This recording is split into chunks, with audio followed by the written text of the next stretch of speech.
We are recording this webinar and we will share the recording with you in the next 48 hours. Second, if you have questions, please feel free to drop them in the chat box.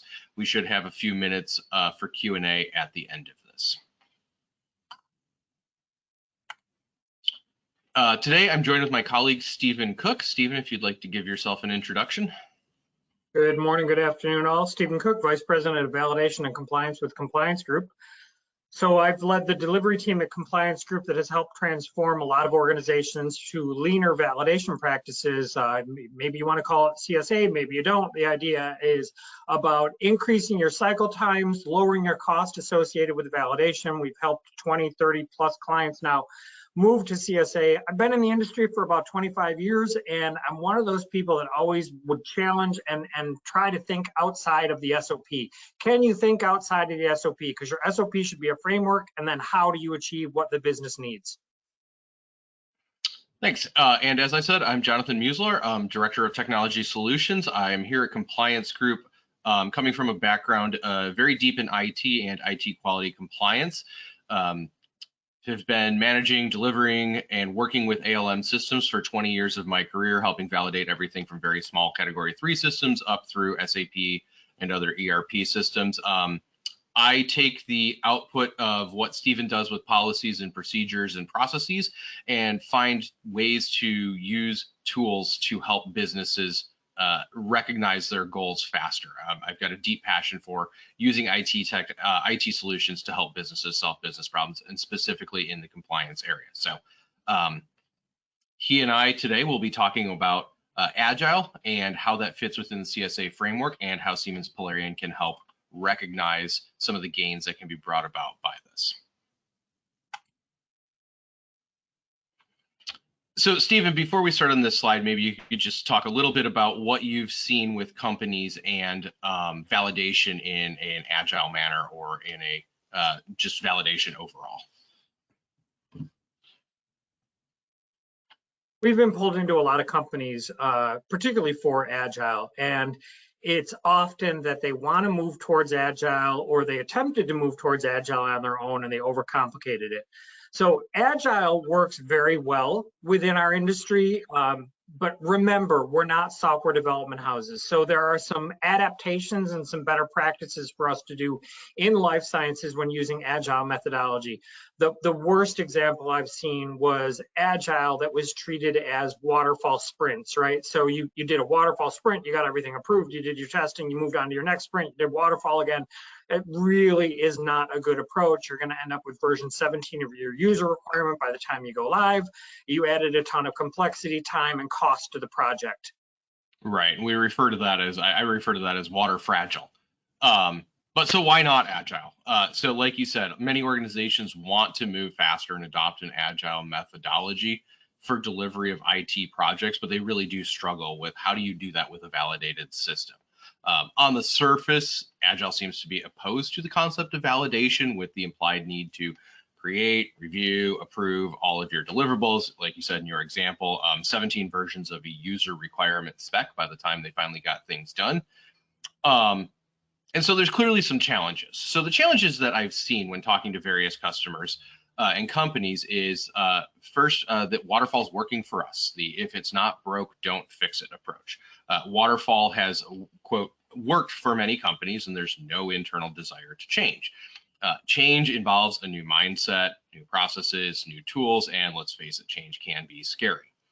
The second issue that I see, and I think you alluded to this also, Stephen, is that companies have a view that by using Agile methodologies to develop solutions, they're Agile. So if we call it a sprint, we're Agile.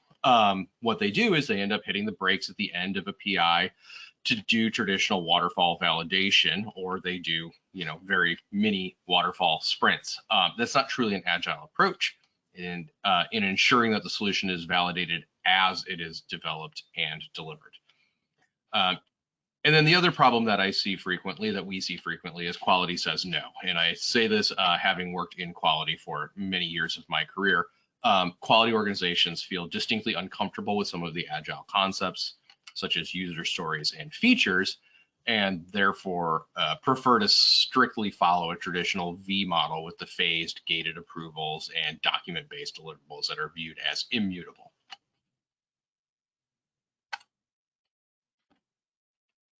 So what is the outcome of this? Well, the FDA requires that systems are validated, and working within the existing paradigm does ensure that systems have been validated, so it works for us.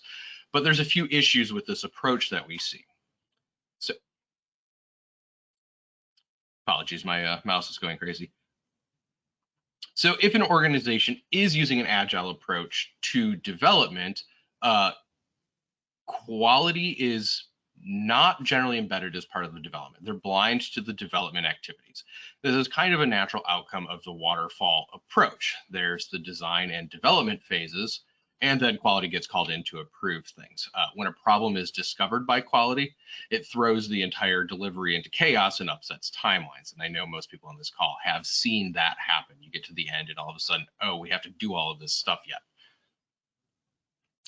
You can't fix your quality problems before they occur. When quality is not embedded in development, quality problems aren't discovered and fixed. If an agile methodology is based on delivering value faster, it needs to be understood that quality is in fact one part of value. If a solution is put into production quickly, but it causes regulatory issues, a significant portion of the business value is missed. And then finally, the biggest impact, as we've alluded to, is slower delivery to and value recognition for the business. Waterfall is slower. A well-run agile methodology ensures that businesses recognize value quickly, and traditional waterfall and V model gives the impression that quality is the department of no. You know, we like to say, no, you can't do that because you haven't done this yet.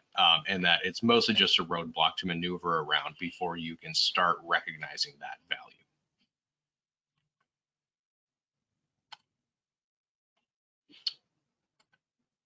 So we're going to look at what GAMP5 second edition says about quality, and GAMP5 second edition has a lot to say about how you can actually bring these two seemingly just separate worlds together. So the team needs to be multidisciplinary and is responsible as a whole for delivering to time and quality, and the emphasis in here is mine. Quality has to be on board and included as an integral part of your agile team. This approach builds the necessary understanding between quality and development and allows for the necessary quality input and approval during each sprint. And engaging the quality early in that, you're gonna, we like John said, we often pass on to quality once development's done in the waterfall approach. And so quality feels like they're the department to know, they have to verify you did everything that you're expected. And there's going to be resistance from some of the IT folk, but pull your quality in early. Let them see what you do so that they actually can get that feeling. They know what they're doing. They actually have a state of control over these things. Yes, you're exactly correct, Stephen. And we'll touch on that state of control in a few bullet points here. This one, again, and I recognize that we're picking on the quality folks, but keep in mind, Stephen and I are both from quality backgrounds as well as IT. In Agile, having a full set of requirements at the start is not possible nor desirable. So Agile approaches are predicated on responding to change, including new requirements discovered along the way. Validation is dependent on a discrete set of requirements. These are not, as they seem, contradictory. The scope of a PI or the MVP is known at the onset, as well as the scope of any specific sprint. Epics, features, user stories, whatever you're looking at, and even possibly requirements have been developed prior to the start and should include acceptance criteria that all parts of the team, including quality, agree to. That's key to ensuring that your deliverables are being developed and meeting quality standards along the way. Along with this, the corollary of not having a full set of requirements is that organizations must start any program with a quality mindset, and the minimal regulatory and quality requirements are included as part of your MVP. It doesn't mean that these requirements need to be completed or developed first, but it also doesn't mean that you should just leave them all to the very last sprint before you go live. That's a little bit of the water fragile approach that we were referring to earlier. It's intended to ensure that a compliant system is developed, that all participants recognize the necessary quality standards to be met and plan appropriately, while maintaining insight and balance on potentially competing priorities. The key to this is that both the product owner and the responsible quality manager will need to be aligned and vocal about this need, that you have to have your quality related functions as part of your MVP. Trying to overlay traditional documentation approach presents a significant barrier, potentially introducing risks and non-compliances. This doesn't mean that all documents are unnecessary. A validation plan, validation summary report are critical deliverables of any successful system validation, waterfall or agile. These documents help to set the stage for what approach will be taken and provide context around the process, approvals, and production of the other validation deliverables.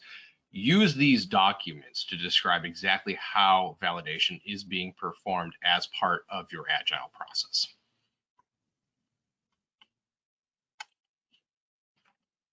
A tool can provide embedded automatic traceability without the need to create and manually maintain a separate trace matrix document. I am, as I said in my bio, a huge proponent of tools and using technology to help solve business problems. Trace matrices are a great example of where tools can really provide just drastic productivity gains.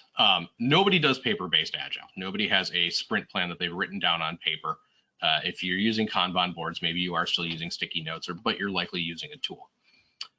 Most companies use one or more tools to manage the process. Unfortunately, many companies, as we know, still do paper-based validation or document-based validation. GAMP is clear that there should be a reliance on a controlled process and visible information rather than physical or electronic documents. Siemens Polarion is a good example of a tool which can help move companies away from documents to a data-centric view of your validation, and it also provides industry-leading agile management capabilities within a single platform. And then finally, for Agile, testing is always performed with the sprint. This seems obvious. Developers do unit and integration testing during a sprint, and a sufficiently developed Agile approach ensures that the necessary validation testing is also performed. This gets back to the need, as we said earlier, for acceptance criteria that's been agreed to by all parties, including business owners, process owners, quality approvers. Everyone needs to agree on what the acceptance criteria is, so you're hitting those critical quality guidelines.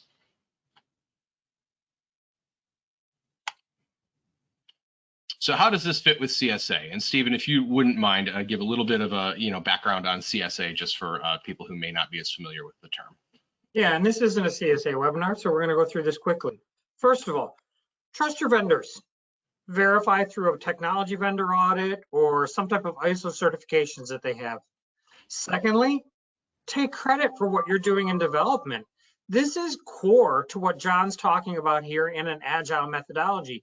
IT teams are doing extensive testing in the development environment before they release it to quality and production. Take credit for those activities. Third, it's reshaping your relationship with risk. The CSA guidance is, for years, we've focused risk on business risks. We get a 483 if we don't do this. We miss a filing date if we don't do that, right? And what the agency has said is they want to understand how these non-product computer systems could impact patient safety and product quality. And the reality of it, a doc management system is not going to kill someone. A non-conformance tracking system is not going to kill someone if you critically think the downstream controls you have beyond that system. And then lastly, it's about leveraging unscripted testing to test more, document less, and not just unscripted testing, but this sprint testing, the agile testing, the development testing, making sure that you test the heck out of it to deliver a quality product versus deliver a stack of really nice looking documentation and a bunch of issues post go live. Yes. So then how does this fit in, so how does this Agile approach that we've been talking about fit in with the CSA approach that the FDA has the draft guidance for? So CSA, this is just straight out of the draft guidance on computer software assurance for production, establishes and maintains that software used in production or quality systems is in a state of control throughout its life cycle. And then GAMP5 says that quality risk management systematic process for assessment, communication, control, and review of risks. It is an iterative process, and keyword here is iterative, that is used throughout the computerized system lifecycle. So there's no inherent conflict between what the FDA and regulatory bodies expect, what GAMP5 suggests, and what companies are striving to do. Regulations, as well as good practice, business practices compel companies to ensure that their systems are appropriately risk controlled. And GAMP5, like I said, provides a critical word in the definition of quality risk management, which they adopted from ICH 9, iterative. Risk management is not a one and done activity. It's not a do it at the start and look at it at the end activity. It's iterative in the same manner that Agile is iterative. By not just accepting, but embracing the idea of iterative quality risk management, companies can easily build processes and tools which allow for appropriate assessment, control, communication, and review of risks within the Agile process. CSA itself is predicated on having a clear visibility and understanding of risk, as Stephen was saying, and this is why it's critical to a successful Agile process for GXP systems to include quality from the start as an embedded part of the development lifecycle. Neither GAMP nor the FDA says that risk management starts after development stops. So then finally, where does Polarion CSA fit in? And this is where, again, as I said, I love to help businesses find business value and make sure that their IT tool set really meets their needs and functions well and does as many things as possible. So where does Polarion fit in? There's many tools on the market, which as I said, which companies rely on for Agile activities. And there are many tools that companies use to validate. However, there are very few tools which do both effectively. Siemens Polarion with the compliance group CSA solution is a Gartner recognized tool for the digital validation space, as well as an industry-leading Agile management platform. But what's the value in that? What's the value in having a unified tool set? So seeing more, the visibility. As stated, quality is a partner in the Agile process. They need the visibility into development from the start to provide critical guidance on the risk management activities and regulatory aspects of solution delivery that need to be included in the MVP. It's not sufficient to have static reports or dashboards or the occasional meeting.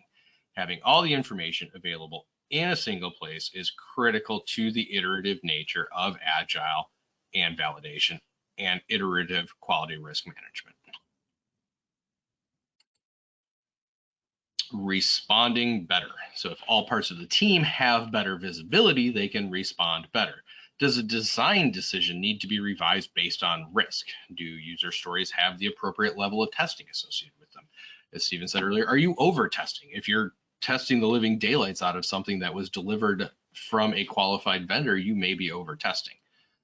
With the visibility granted by Polarion's well-developed and comprehensive Agile capabilities and the inclusion of quality through the compliance group CSA solution for Polarion, teams can respond to change quickly, which is, as we said, the basis of the Agile mindset. That goes right to speed. If you can respond more quickly, if you have faster response times, you can have faster delivery times. The adage that we've all heard of, it costs a penny to fix it in design, $1 to fix it in development, $1,000 to fix it in production, demonstrates this perfectly. This doesn't just apply to physical dollars, it also refers to time. How much time did it take to solve a problem in a given phase of a delivery? So if a quality issue or concern is addressed early in the process, it saves time, it reduces rework. Assisting this is reducing transitions and manual touch points that you have with a fragmented tool set. If you have to jump from tool A to tool B and then go look at your paper documentation to figure out what the full impact of things is, you lose velocity. If all your information and actions, though, are consolidated within Polarion, there's fewer transitions, fewer opportunities to lose that momentum, and you actually maintain your velocity.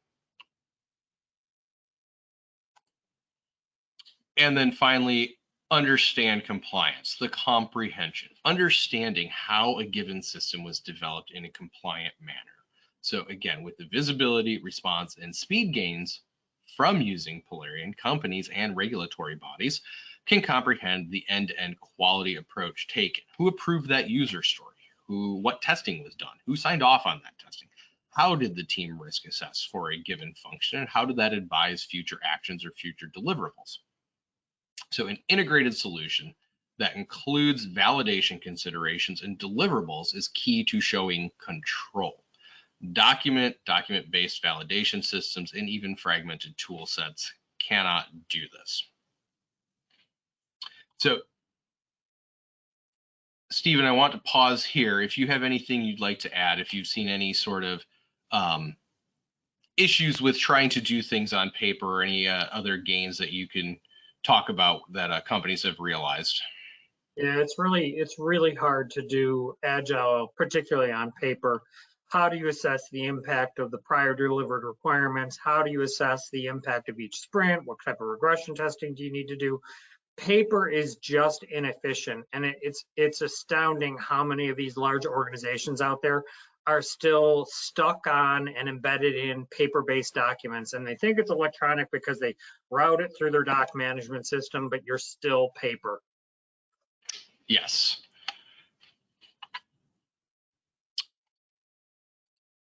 So we have reached the end of our slides. Like I said, we would have some time for questions and answers.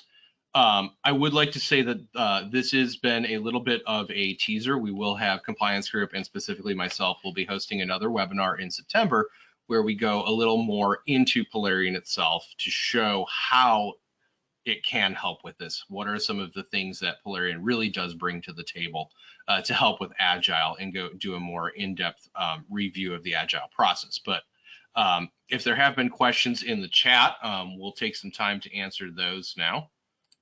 Stephen, if you don't mind, if there are questions in chat.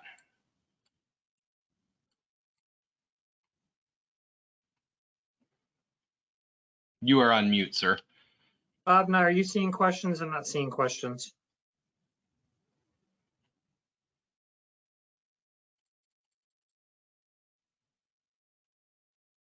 Oh, I see a question here. A trace should not need to be printed and approved from a validated tool. Correct. Absolutely correct. Having control over your traceability, though, is key. It's when you're approving items or when you're reviewing items, you know, you're responsible for several things as an approver. You're responsible not just for the content, but the metadata, including audit trail and traceability, understanding what changed in traceability. If you can demonstrate that you have that control, there's no purpose in printing a trace matrix. It's the first document that's out of date. The second you issue that document, probably before you issue it, it's already out of date, because there's no such thing as a static system any longer. Everything is in a constant state of change. First change control, it's out of date. Are you really going to update your trace matrix every time? Exactly. But if you have a tool like Polarion that helps with this, you can see I have my change, I have the requirements that it touched, or the user stories that it's related to, or I added items to the sprint backlog. I can see directly where it went, how things were changed, how they were tested. I have complete control and visibility. Is it enough to show the trace function in your tool is validated to replace the need to print and approve separately? Again, having a well-developed tool set and being able to show the control is really what is necessary. Being able to ensure that, you know, if I reviewed and approved something, I'm the person who did it. That's really, it comes down to the control, not the document. And as Stephen said, really risk assessing what your tool is. This goes into, you do still need to do risk assessments of tools, functions, things like that to understand what's the impact of patient safety, product quality, or data integrity. And that'll help effectively determine to what level do you validate a traceability function, for instance.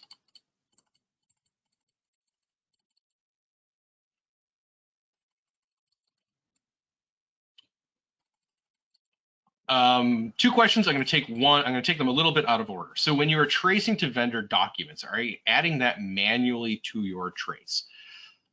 That is a large, it depends. There's not a single answer that would cover every scenario in which you would do that. If you are relying on a vendor produced validation package for a low risk function, you would potentially look at your vendor audit and say, we have audited this vendor, they meet our quality standards. We don't have anything to do beyond document in our validation plan that we're relying on audit for functions that we assess as low risk. There could be other scenarios in which you would leverage vendor documentation, but you may actually be executing, say a UAT test. And in that case, you wouldn't reference it. You may actually legitimately ingest it into a tool and execute in that manner.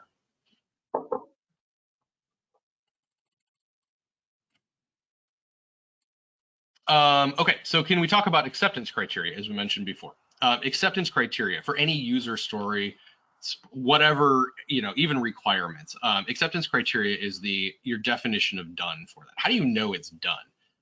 Is it done when you've developed the requirement? Is it done when the developers have written their code? Is it done when they've code reviewed their code? Is it done when it's put into production? What is your definition? This is really where